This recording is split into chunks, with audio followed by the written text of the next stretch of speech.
This gives you a state of the county, and probably will prompt a lot of questions.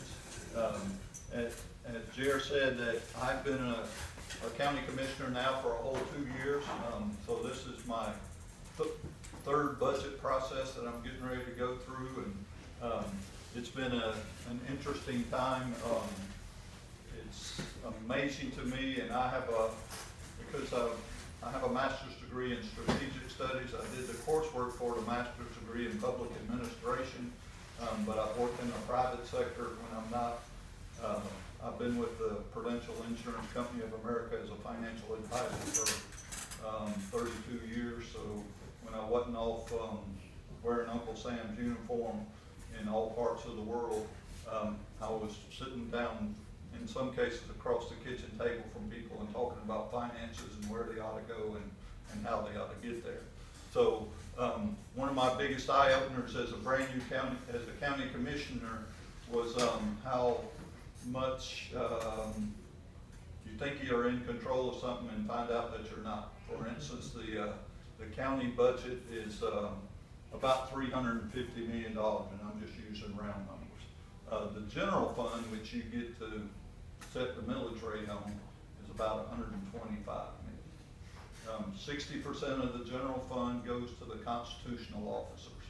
So that's not me. I mean, that's your tax collector, property appraiser, clerk of the court, supervisor of elections, and the sheriff.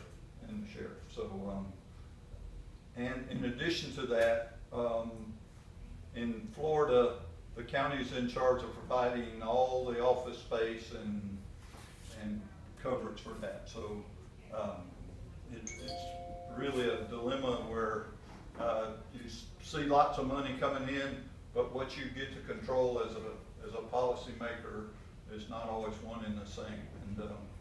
And that coming from a background of being in the military where I had set amount of dollars to spend based on the mission that I had to run, and then sitting across the kitchen table from people and figuring out, it's been a kind of very interesting process to go through over the last couple of years.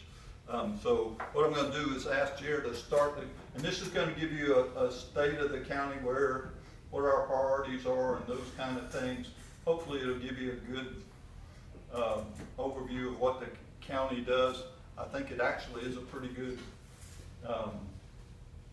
summation of what happened over the last year, and then we'll go from there. And my goal is to answer any questions that you have, and I'll tell you about my process and how I'm trying to make changes internally, basically, as we go through the process. Because for those of y'all who don't know it, your taxes went up 13% this past year, and I'll be glad to talk about that process. So, Jer, if you'll do that. I'm going to probably shed this jacket unless anybody's going to get offended. Is that right?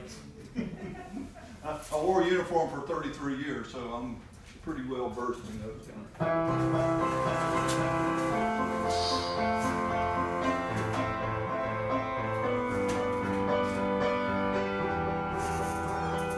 Focusing forward with a clear vision, the Lake County Board of County Commissioners has set forth an ambitious plan for Lake County's future. By forming valued public and private partnerships, Lake County's leaders have spent these strengthening our economic base while maintaining the county's unique quality of life. Through agreements with municipalities and entrepreneurs, with the help of staff and dedicated volunteers, and under the direction of Manager David Heath, the County Commission improved the level of service it provides to its citizens.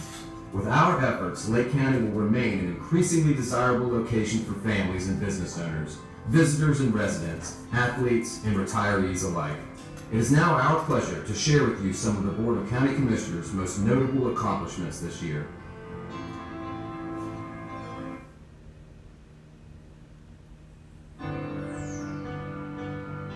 As a vital service to our community, public safety has always been a top priority in Lake County. The county made tremendous strides this year in working with municipalities and Lake EMS on interlocal service boundary agreements, or ISBAs. These agreements allow the closest available unit, whether city or county, to respond to emergency calls and reduce response times. A new automatic vehicle location, or AVL system, which is similar to a GPS, makes this possible by allowing dispatch of the closest fire truck or ambulance to any emergency. In 2014, Lake County entered into ISBAs with Groveland, Mascot, and Mineola, and is working on future agreements in cities which provide municipal fire service. Lake County also added 3 new fire trucks to its fleet, dedicating in ceremonious fashion Engine 71 in Leesburg, Engine 54 in Lady Lake, and Engine 39 in Mount Plymouth.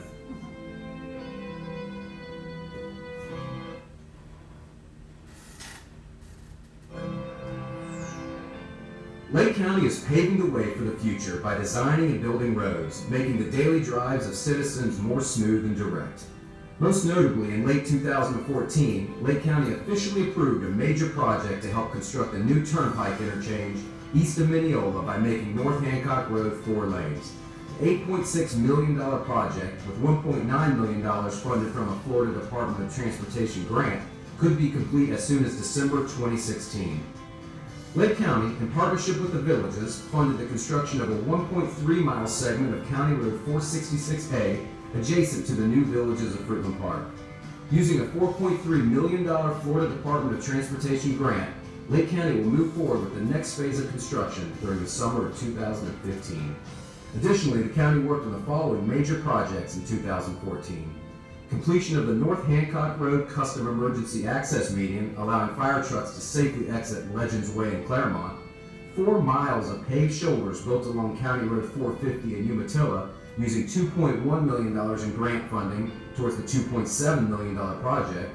Sidewalk enhancements, drainage improvements, and new pavement to the intersection of Kirk Street and Artis Avenue in Eustis were also added.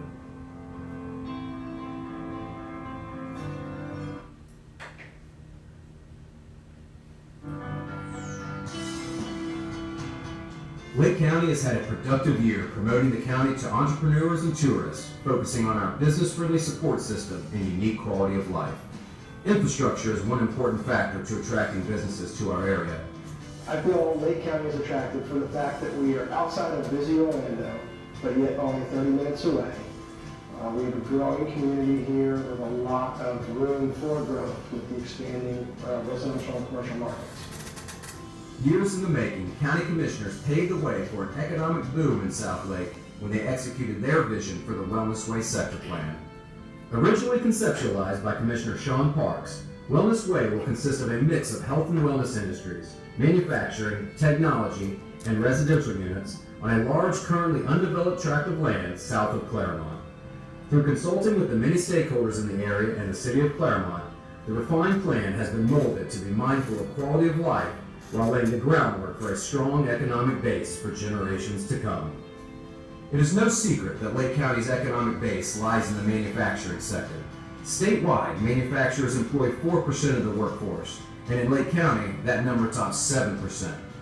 Boasting more than 300 such businesses and more than 7,500 employees, Lake County's manufacturing workforce is strong, but will soon become a powerhouse with the now under construction Center for Advanced Manufacturing at Lake Technical College. We have been pleasantly surprised at the abundance of talent that's based here in Mount Dora and in Lake County. The reality is there are a lot of very talented people that are employed, that we employ, that literally drive less than 5 miles from their home into our facility.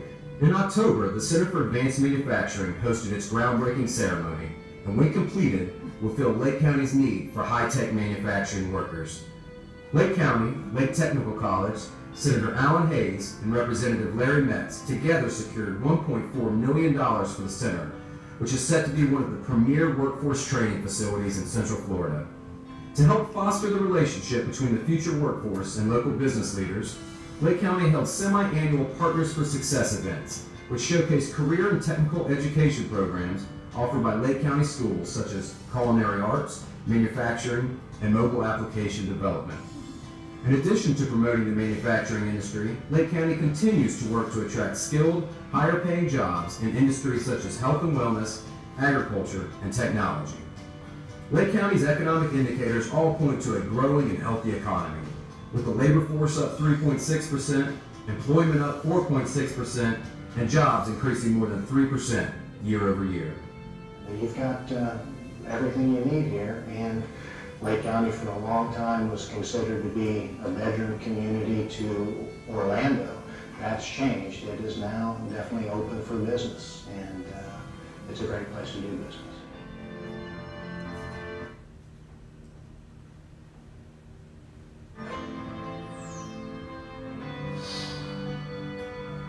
Having recently launched Lake County's brand, Real Florida, Real Close, Lake County has worked diligently to market its many tourism attractions. From arts and culture to adventure and agritourism, Lake County is experiencing record numbers of visitors and overnight stays. Spearheaded by Commissioner Welton Cadwell, the new Hickory Point Beach Sand Volleyball Complex, the largest in the state of Florida, was made possible through a partnership between Lake County, the Florida region of USA Volleyball, and the Lake County Water Authority.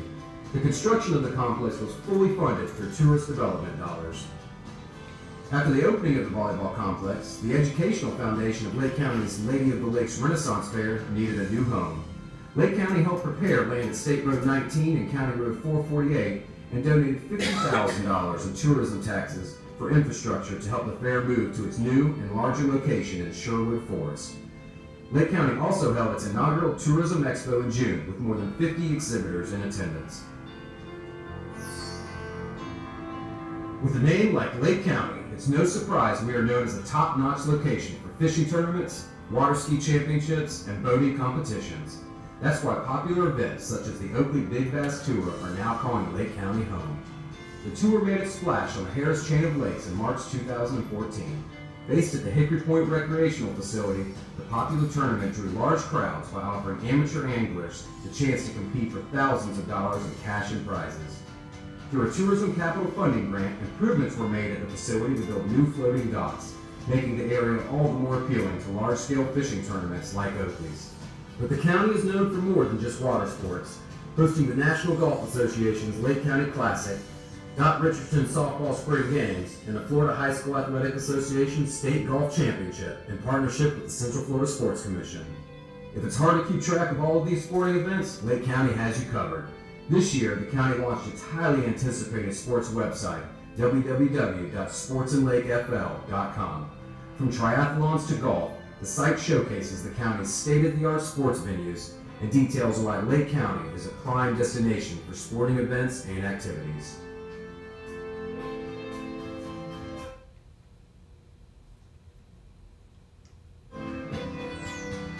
In addition to its world-class facilities, the county is also known for its natural recreational resources, such as our 1,400 lakes, rolling hills, scenic vistas, running trails, and pristine parks.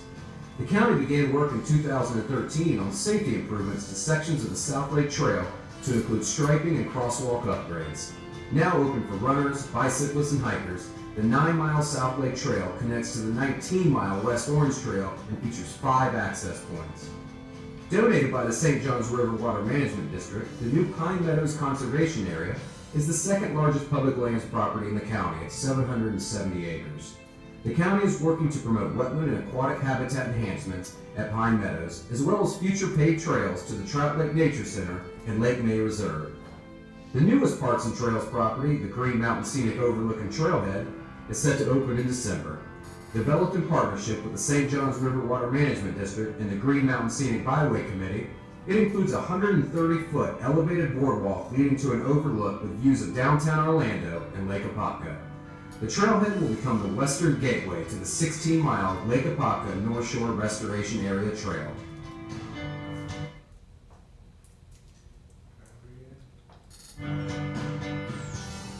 When it comes to community, Lake County dedicates countless time, efforts, and resources to improving our citizens' quality of life by exploring cost efficiencies, providing top-notch support services, and going above and beyond in terms of customer service.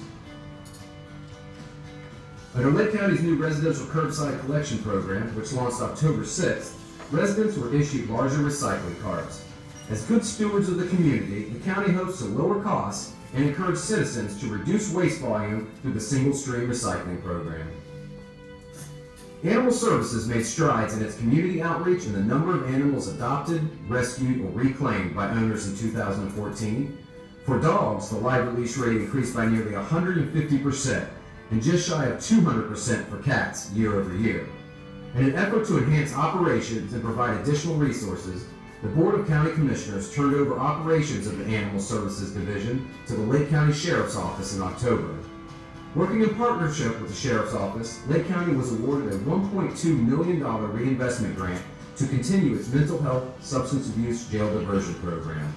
The Lake County Public Safety Coordinating Council Reentry Subcommittee hosted a successful community meeting in October. The forum tackled the barriers individuals face when reentering the community and identified ways that private and public partners may help provide needed resources. To help those most in need in our community, Lake County ensures funds are used to improve the living environment, quality of life, and housing opportunities for low and moderate income citizens. Through a variety of funding sources, the county's housing assistance programs help prepare and rehabilitate 25 families' homes and provided subsidized rental housing for more than 550 families monthly through the Section 8 program. The Community Services Division also awarded human services grants to 8 nonprofit agencies for at-risk families and elders. In addition, the division awarded children's services grants to 12 nonprofit agencies to benefit more than 3,000 at-risk children. In partnership with Lightstream Behavioral Center, the county worked to open Hope Spring Villas, a 35-unit apartment complex created to increase access to affordable housing. Alongside the city of Leesburg, the county helped to open the Mispah Simmons Apartments, a 12-unit complex in Carver Heights with the goal of transitioning residents from rental units to home ownership. Lake County also partnered with New Beginnings to develop a 10-bed facility in South Lake County for homeless individuals through SHIP transitional housing. This summer, after years of work, the Board of County Commissioners cut the ribbon on the long-awaited Yalaha Community Center. The new 1,500 square foot building includes bathrooms, a kitchen, and a large activity room, and will be used for a children's after-school program, senior citizen activities, social functions, and other community events serving the residents of Yalaha. Lake County's Veteran Services proudly serves upwards of 7,500 clients at offices in Tavares, Claremont, and Leesburg. The offices serve an average of 680 clients per month, with new revenue secured for clients totaling $14.5 million in 2014, an increase of $1.5 million over 2013.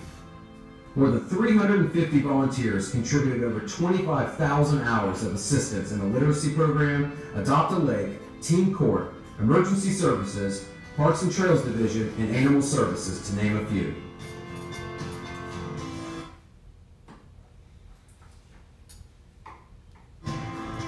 Lake County is becoming a key player in the region and has been offered a place at the table on many important regional boards. Commissioner Weldon Cadwell was named chairman of the Central Florida Expressway Authority Board this year, while Chairman Jimmy Connor sits on the board of the Orlando Economic Development Commission. Commissioner Leslie Campione represents Lake County on 2 Wekiva planning boards.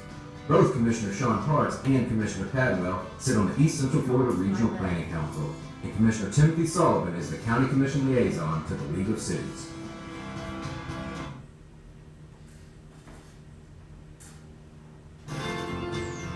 Lake County has made a name for itself when it comes to hosting professional, distinguished events. Whether your interests lie with the great outdoors, supporting local charities, or diving into a juicy crime novel, the county continues to give residents and visitors something to look forward to each and every year.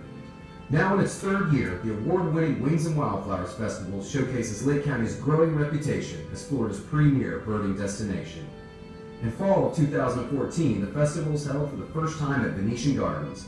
In partnership with the city of Leesburg, the festival saw an increase in visitors to approximately 4,000 and over 1,000 field trip participants who experienced the county's various parks and hidden gems.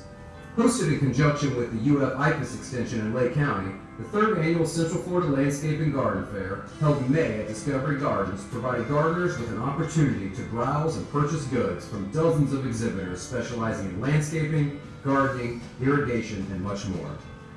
The Lake County Library System's 2014 Book Fest, called Delicious Reads, secured its first international literary partnership this year with the Capital Crime Writers of Ottawa, Canada. Attended by more than 2,000 reading enthusiasts, Book Fest has become one of Florida's best literary events, offering opportunities to preview new mystery thriller novels and meet aspiring writers and 15 best-selling authors.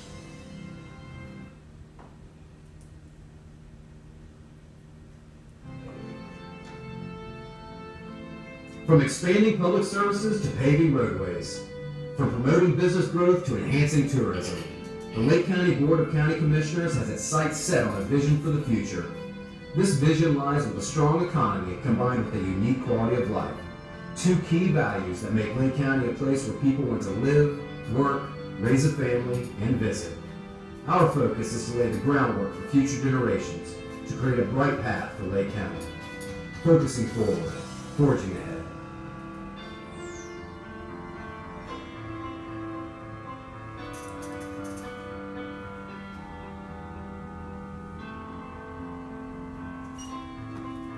I think that's all the goodies I can throw at you one day. That was very well done. Well, thank you.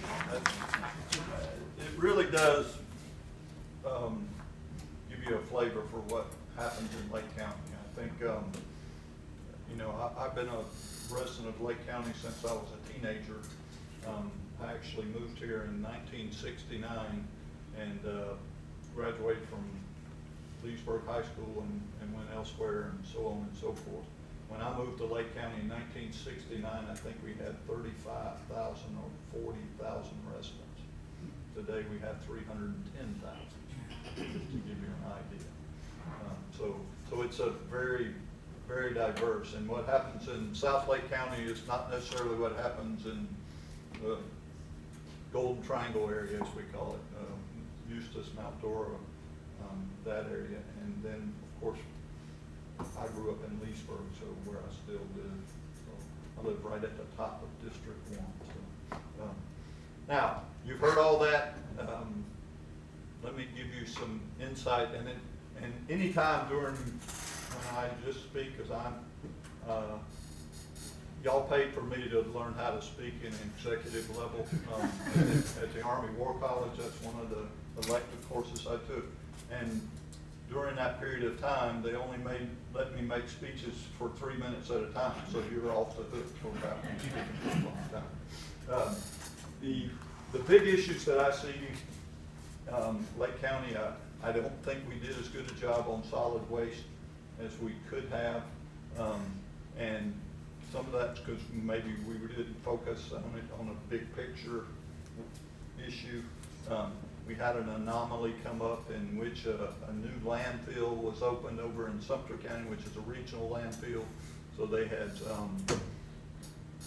were able to provide us the tonnage rate to go in there at a very, very, very low rate, lower than anything. And so I think we kind of skewed the process toward that, as opposed to the incinerator and so on and so forth. I think the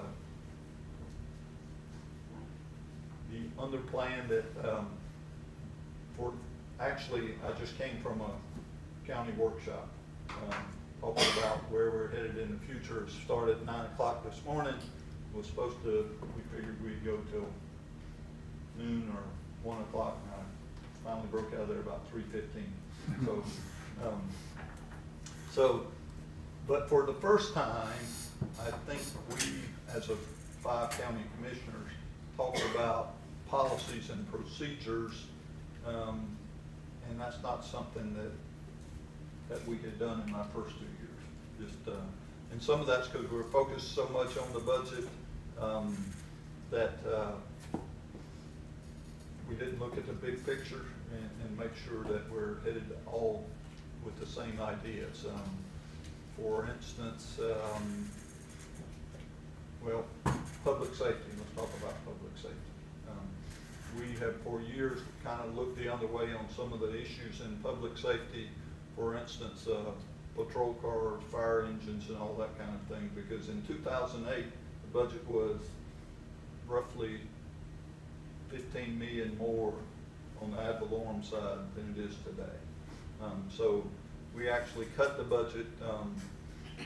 My first year on the commission, we cut the budget 6% across the board. And this last year, it went up, and I don't know the exact percentage, but about 6%. And historically, what had happened from 2008 forward, the county commission balanced the budget by taking the money out of reserve. And we ran those reserves down to the level that we couldn't do it anymore. and so it was crunch time, so to speak. And I don't think that when you're under pressure like that, you make good decisions. And that coming from a guy who, you know, led soldiers in combat and had a big budget and so on and so forth. But when you're at war, you got kind of unlimited resources. When you're here in the county, you got taxpayers. The other issue that I believe is one that we talked a lot about economic development and tourism in this program. Where do you think 70%, 71% of the ad valorem tax revenues come from? Anybody got any idea? Residential. Residential. Okay, so we're different than every other county around us in that regard. So if we don't have commercial and industrial development, and we're never going to be able to get out of that the problem where 71% of the revenues that come into the county come off the backs of those of us who are homeowners. So that's a challenge. When you throw in the factor that if you're a homeowner and you've been here, you're in the Save Our Homes program. So we can talk all day about how property values went up, but if you're a homeowner, the max that will ever go up is 3%. Okay, so the only way to influence that is raise taxes and make that millage rate higher. And I don't think that's a good, wise use of our dollars and cents. Those are the two big issues that I see come down. And I think for the first time since I've been involved in the county, and my experience at the county is when I came off active duty in 1980, I actually worked as a community planner for Lake County for 18 months while I was getting a master's degree. So from 1980 to 1982, before I went into the private sector. So the world has changed a lot since 1982, as you can imagine. So it's a very interesting time. It's being a county commissioner is a great position to be in, to be honest. If you want to influence policy and trying to keep Lake County growing in the right manner. And I'm not just talking about paving over Lake County, but it needs to be smart growth. We need to continue to diversify their economy. And if you ever heard me speak on the campaign trail, all I want is my children and grandchildren to kind of have the same opportunities that I had growing up here. So the county commission is a very diverse group of 5 different individuals who have 5 different opinions about which way we ought to go. So that's saying that nicely. And of course, I believe in term limits too, which is a side story. But so you know, it's not my career. It's not what I intend to do the rest of my life.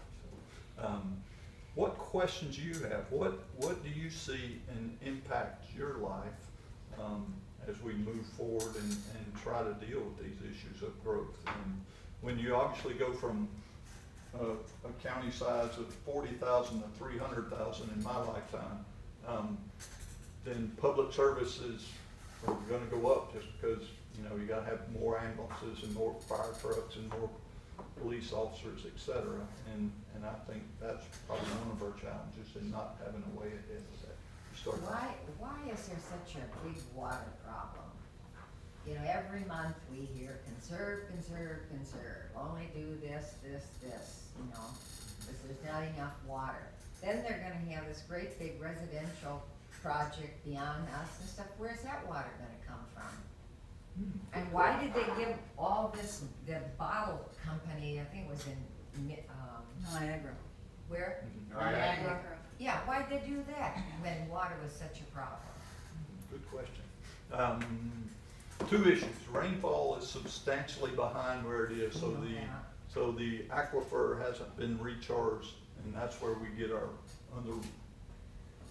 all our potable water from. Secondly, when we started the whole process, for instance, in municipalities that have water systems, you know what 50% of that water is used on? Irrigation. Yeah. And so you're taking good drinking water and shower water and all that and putting it on your lawn to to recycle it, because there wasn't a reuse program. And that's a regional issue, that's not specific to Lake County.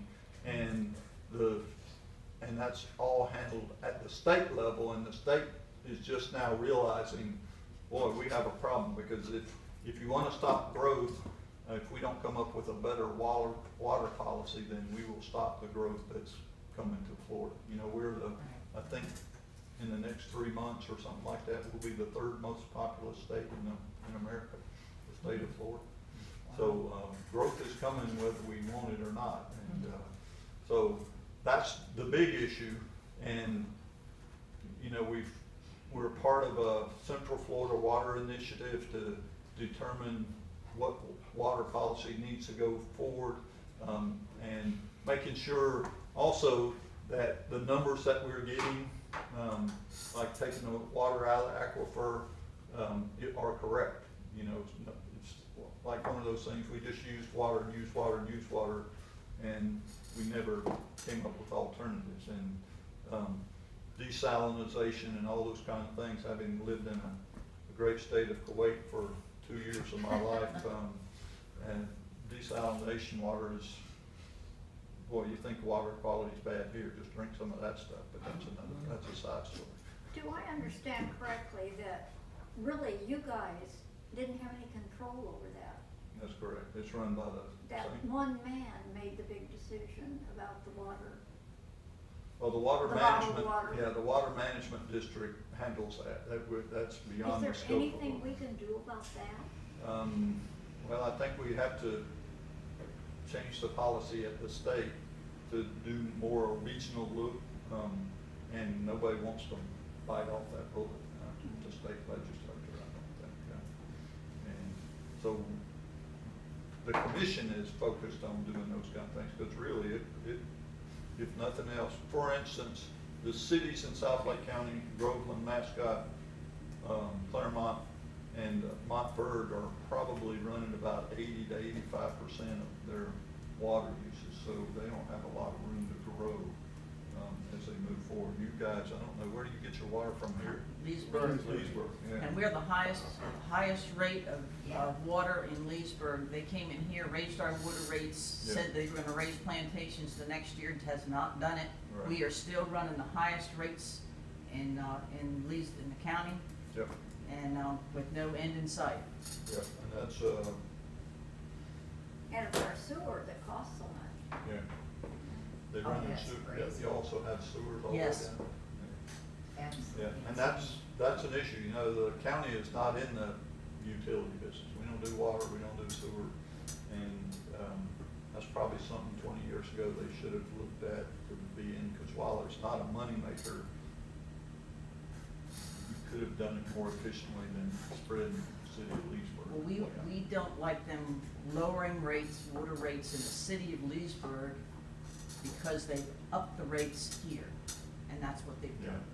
yeah, And you're that- at the mercy of. We are at the mercy of the Leesburg water, and we have, our complaints are not heard. We don't vote for their Yeah. people, so, they can do what they will out here. Yeah, because I hear the same complaints for plantation. Yes, sir. Common areas here are irrigated by wells. We're not allowed to have wells. And our irrigation, they charge us a sewer rate to pay, it's linked to our irrigation, so they can't pay us a sewer rate. It's not going down the sewer, it's going on the lawn. So, you know, the whole thing is just, I think, they keep these rates up to support the infrastructure. Good question. And you're right, since you're non-voting members, you don't get a bite at the apple from, it's an interesting point. Well, we should be, Good able, question. we should be able to water our lawns with well. Right, yes, sir. Do you have a control over the way the property is divided up or built, and the rules and regulations for the roads and water, etc.? Is that this place should have been water metered to the house and a meter on the irrigation? Yeah. An excellent point that I just talked about when that's not even done in municipalities. No. And that's a mistake, because, you know, we had this finite or infinite water resource that everybody thought, and that's just not the way it's happening. And because of the growth, those systems have been impacted even further than anybody expected. I remember my father, when he retired, he was gonna move to Florida, and a friend of his says, "Oh, you don't wanna move there." And this is like 40, maybe almost 50 years ago. The big headlines in the paper was, "Florida's in trouble, no drinking water."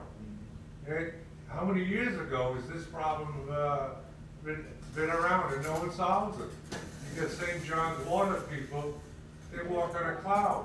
You can't talk to them people. And they do what they want. And now we got a bottling company. You know, to me, I don't know, get myself into trouble saying it. It looked like someone was cooking the books on that baby. Well, that's really a portion of what that bottle company takes is so minute in the big picture that it really doesn't affect what you do. I think the whole policy in regards to reuse, and you brought up a great point. You know, irrigation systems ought to be separate from your potable water, and because that water can be water that's been recycled and come out, so you don't have to put it through all these purification and all these things so that you can drink it, because it'll get filtered when it gets back into the system. And right now, from Tim Sullivan's perspective, we don't see the other counties participating in solving what is a regional issue. Yeah. For instance, everybody talks about our sector plan that we put together that was mentioned in here. That's 16,000 acres in South Lake County. So the largest one area that you can do anything in as far as development. We know 3,000 acres in the middle of that are what they call Conserve 2, which is owned by the Orlando Utilities Commission, so they don't have to participate in any of this process. And so until we get St. John's and the legislature to get on board with reuse and those kind of things, then it will continue to be a problem. Probably one of the only nations that really irrigate our lawns with drinking water. Yes, sir. The worldwide shortage of potable water is Exactly right. critical. You're exactly right, Jerry. I know the decision on the solid waste was made last year. Mhm. One of the members that could not be here today, she still got some issues with that. Can you talk about how that happened and what the experience has been since the change, and if there's any other changes coming? Good question. Actually, there was kind of a multi-purpose program put together. For instance, recycling. We didn't do any recycling in Lake County. And recycling is a big part of fund generating, if you do it right, that could help keep those rates down. What do you mean you didn't do it in Lake County? We did it in here. You did it because you're done by the city of Leesburg. The city of Leesburg picks up your garbage. No, I don't Waste think so. management. Waste did. Waste management. management. We're in the big picture. We went from those two days Right. a week to one. Right. We've always had recycle bins for the last 10 years I've lived here. Picked up every week. Well, Paper and plastic. good point. You're also getting it picked up twice a week, right? Was, well, You're now down one and yeah, one one lane, and one. yeah. One is recycling and one is, and part of the issue there was the providers of that service wanted to make sure that it was totally mechanical, so that they didn't have to have two guys on a truck. And to they're not do it. mechanical here, everything's Yeah, manual. and you're in a different, because you're so centrally located and so compact, so to speak, it's different. But the other reason behind the reason we went there is because the contract with the incinerator or waste to energy Covanta program, that that contract ended. So those bonds were paid off. One of the terrible things about that is when that program was set up, that may be me. No, that's me. Oh, okay. Is we didn't own that facility.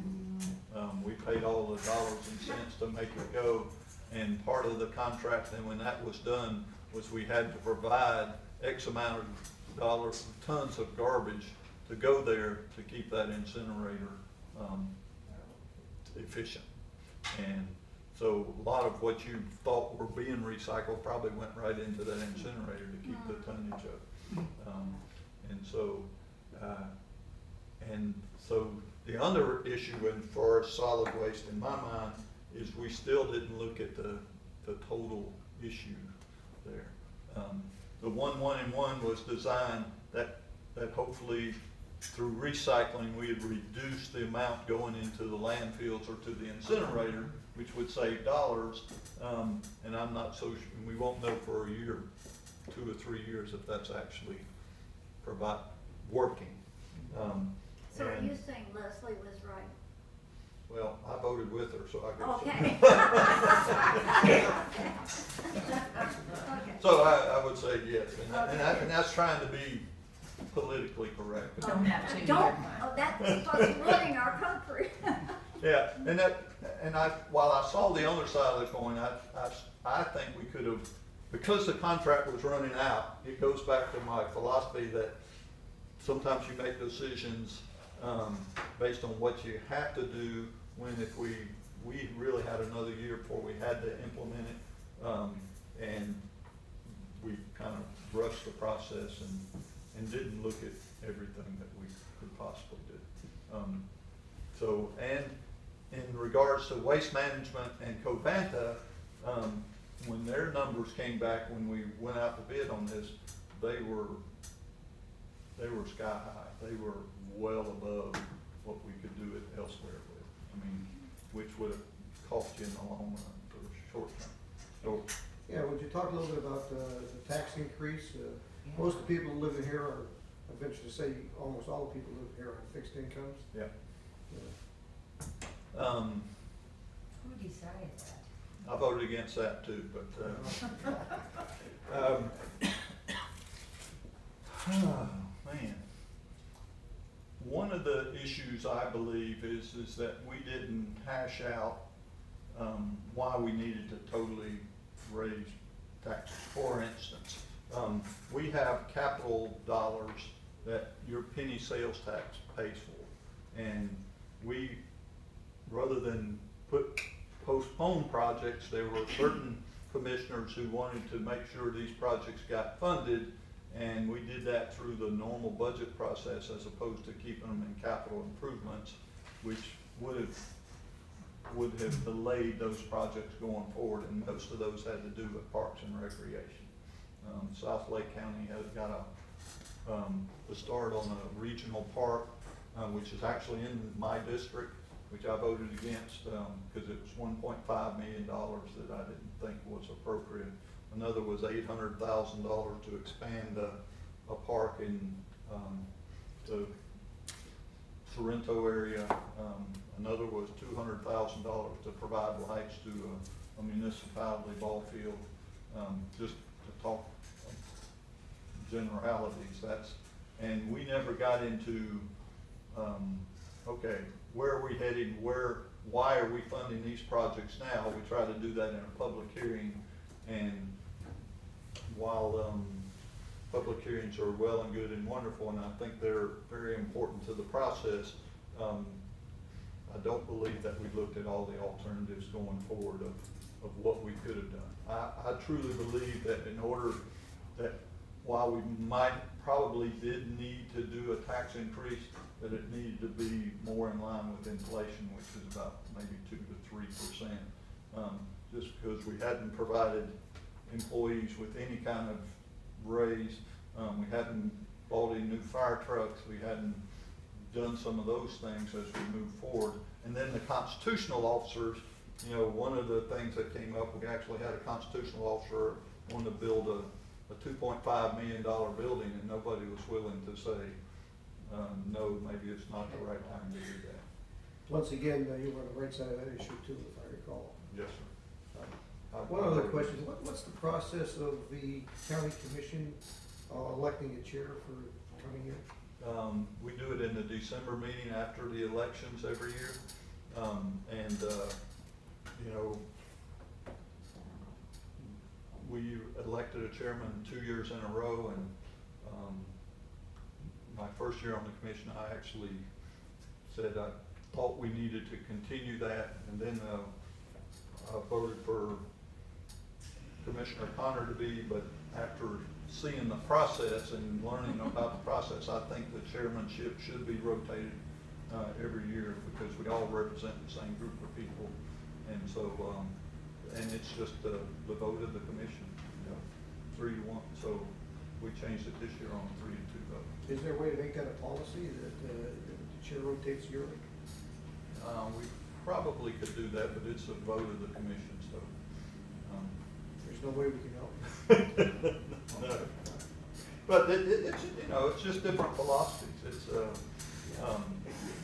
you know, the tough thing, the other thing, it's like the workshop that we had today. The workshop was a great way for us to communicate, because as county commissioners, I can't go talk to the chairman and say, hey, I don't think you should be chairman next year for all these reasons, because the Sunshine Law prohibits that, because that's a decision that has to be made in the public eye. And so I think it's very difficult sometimes for all of us to set policies and procedures going forward when you have to do it, you know, at the 2 meetings a month that we have. So it's part of the process. You know, the state legislature doesn't apply the state Sunshine Law to themselves either.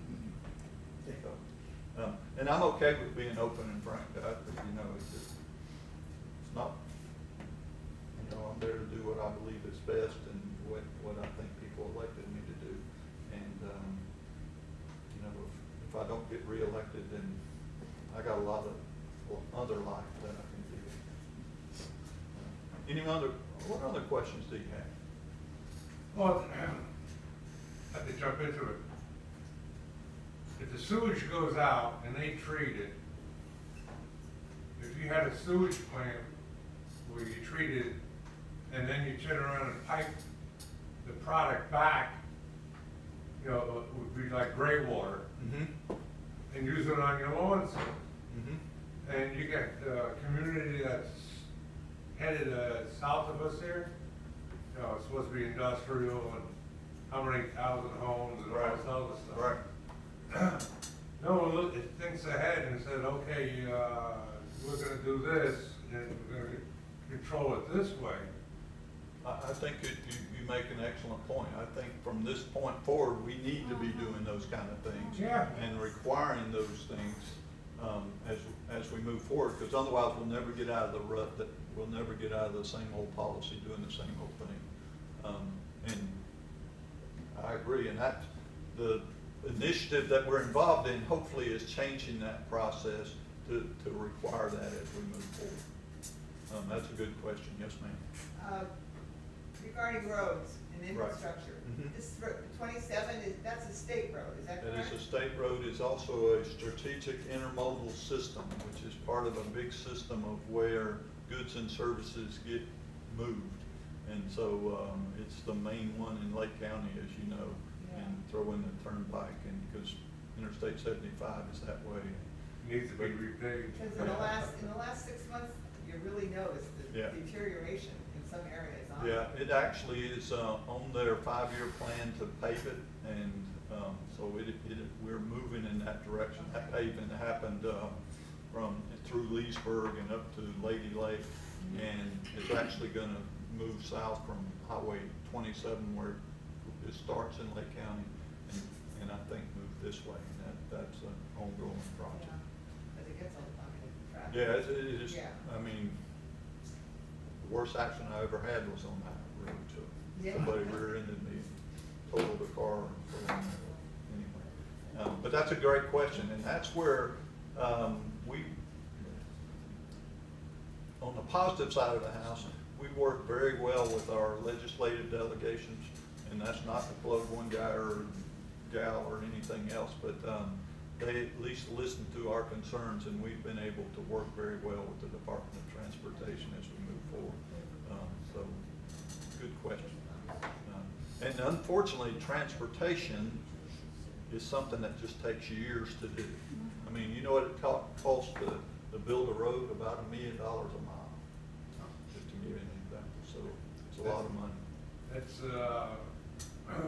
Howie in the hills going east. Yep. They got signs up already. Road closures coming. Yeah. So they have to put a new bridge in. Yep.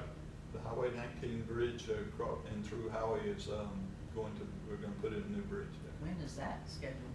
That is actually scheduled Next year? Next 2 years. Yeah. Good question. Good question. And transportation is a big issue coming forward. When we put in the Turnpike Exchange, which is coming just north of Mineola, the connection roads to get to Highway 27 and all those kind of things that could be $1 billion project by the time everything. Now that's 20 years, 30 years down the line. But that's the kind of things that we need to be planning for right now. We're working with the legislature to try to make those intermodal roads connect to 27 and trying to get the state to pick it up. The Wakaiva Parkway, which is coming in the Mount Dora, same issues, different town. Things that might affect you guys are Highway 470, which is coming off the Turnpike and coming into Okahonka for all intents and those of us who know it.